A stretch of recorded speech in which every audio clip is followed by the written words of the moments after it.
Estamos ya de vuelta aquí en VLM Noticias y tenemos que seguir con más información. Antes de abordar a más profundidad, el tema del que muchos guatemaltecos están hablando, que son los hechos registrados ayer, el antejuicio solicitado a 7 miembros de la ex junta directiva del Congreso y también las detenciones que se daban. Nosotros repasamos lo que Prensa Libre nos trae esta mañana.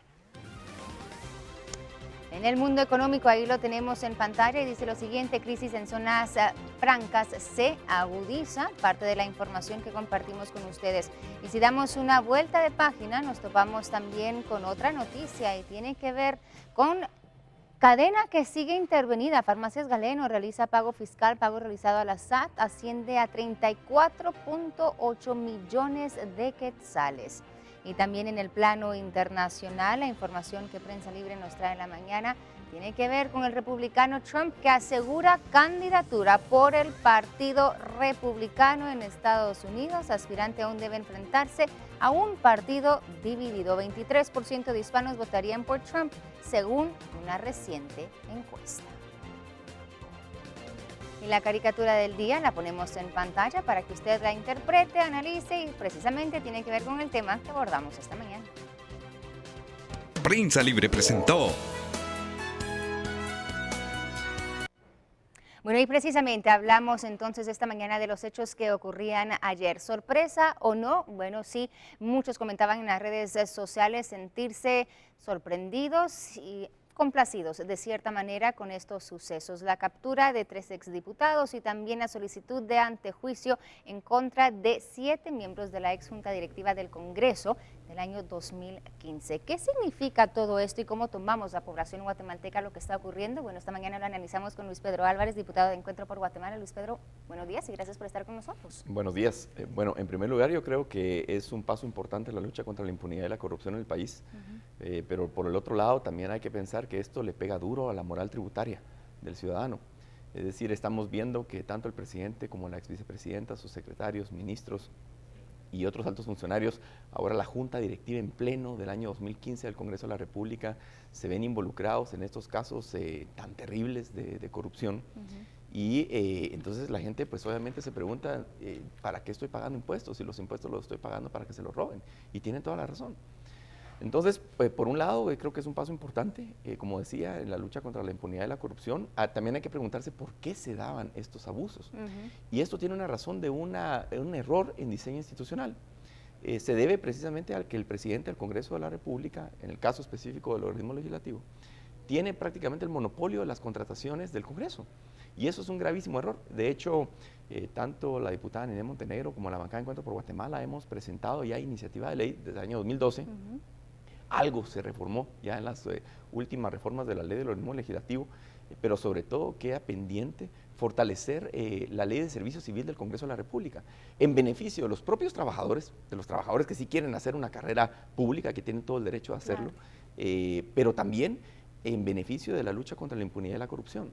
Porque el problema está que si el presidente del Congreso de la República tiene el monopolio de poder hacer las contrataciones, evidentemente para poder lograr los votos, los apoyos necesarios para una gestión, digámoslo, tranquila, la forma como tradicionalmente lo han hecho es pues favoreciendo a bancadas mayoritarias principalmente, con plazas, favores políticos, viajes, etcétera.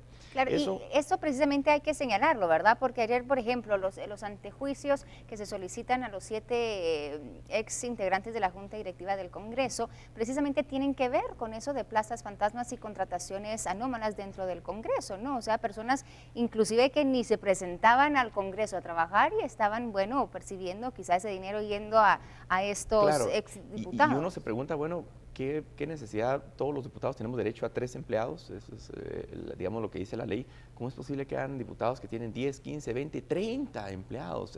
Y sobre todo diputados que ni siquiera los hemos oído jamás en los medios de comunicación, fiscalizando, trabajando, haciendo algo. Definitivamente nos da que pensar, y yo creo que es algo que nos hace reflexionar también, no solo en el origen de este problema, que es, como yo decía, en la discrecionalidad de los funcionarios públicos en los nombramientos. Y recordemos que el Congreso de la República, imagínense el drama que estamos viendo en el Congreso de la República con el tema de contrataciones, con el tema de los salarios de las personas que están sindicalizadas o presupuestadas, que es un abuso también y que no se ha logrado terminar todo este proceso de reforma. para hacer realmente manuales de recursos humanos, una carrera administrativa con incentivos adecuados. Pero por otro lado también que no solo permita la profesionalización, sino también se mantenga en cintura el tema del presupuesto de las diferentes instituciones. Yo creo que por un lado tenemos que impulsar como guatemaltecos las reformas que busquen el fortalecimiento del servicio civil dentro del gobierno, pero por el otro lado también reflexionar sobre el tamaño del gobierno. Porque si el organismo legislativo representa el 1% del gasto público, más o menos el organismo judicial un poquito más del 2% del total del presupuesto de la nación, el Ejecutivo se lleva más del 96%.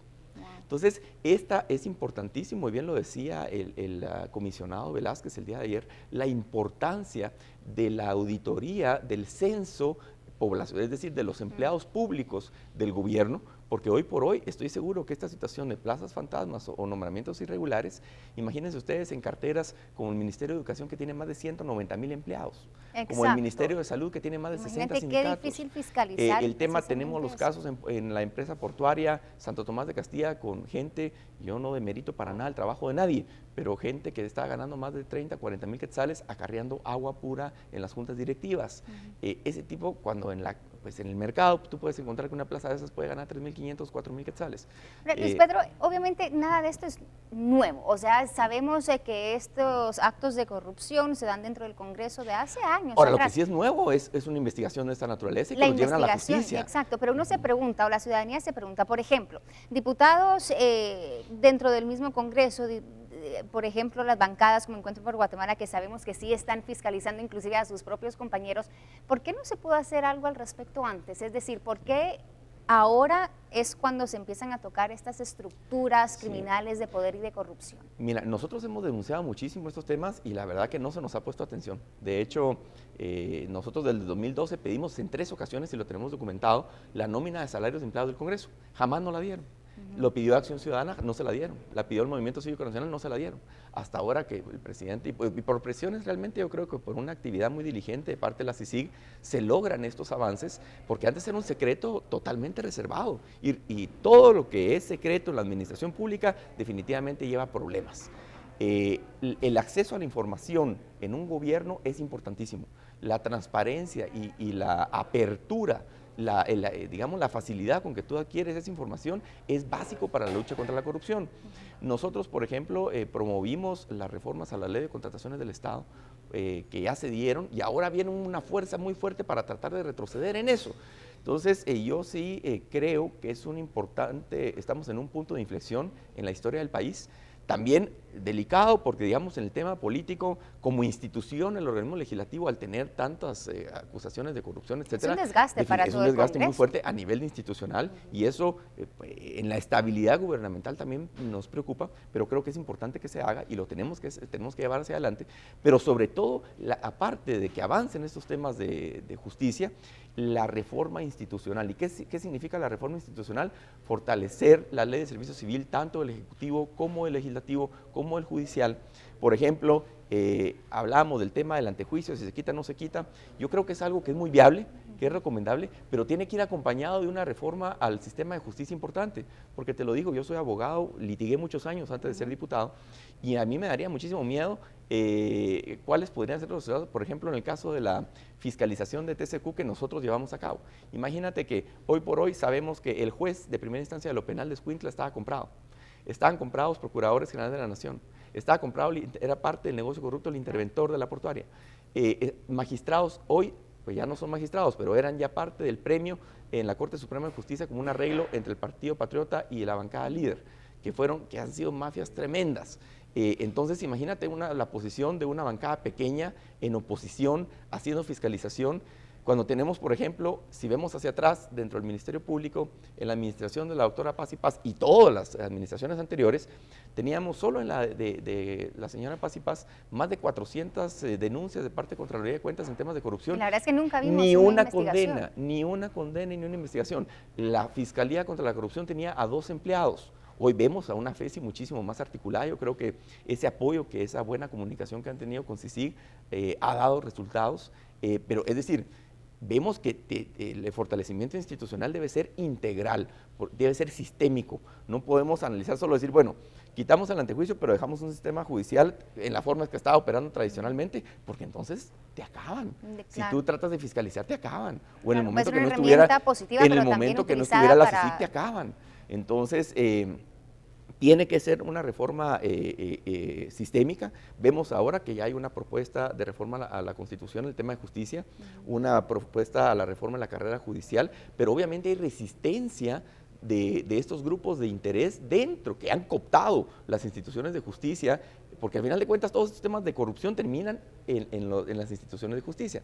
Entonces hay vínculos directos, ahí tenías tú a la bancada patriota y la bancada líder nombrando magistrados y lo hacen cada 5 años. Eso es un error institucional terrible, de diseño institucional terrible. No podemos nombrar jueces y magistrados cada 5 años porque entonces no van a tener la independencia necesaria para que no haya influencia del poder político. O por ejemplo, nos preguntamos por qué los fiscales de antes no actuaban en los temas de corrupción. Porque esta corrupción viene desde anterior, claro, esto no es nuevo. ¿Por qué no actuaban? Bueno, en la Constitución Política de la República se establece que el presidente de la República nombra y remueve al fiscal general de la República. Eso es un error. Para mí, eso es un error tremendo que le quita fortaleza y le quita independencia al fiscal, a la figura y a la autonomía, a la figura del fiscal.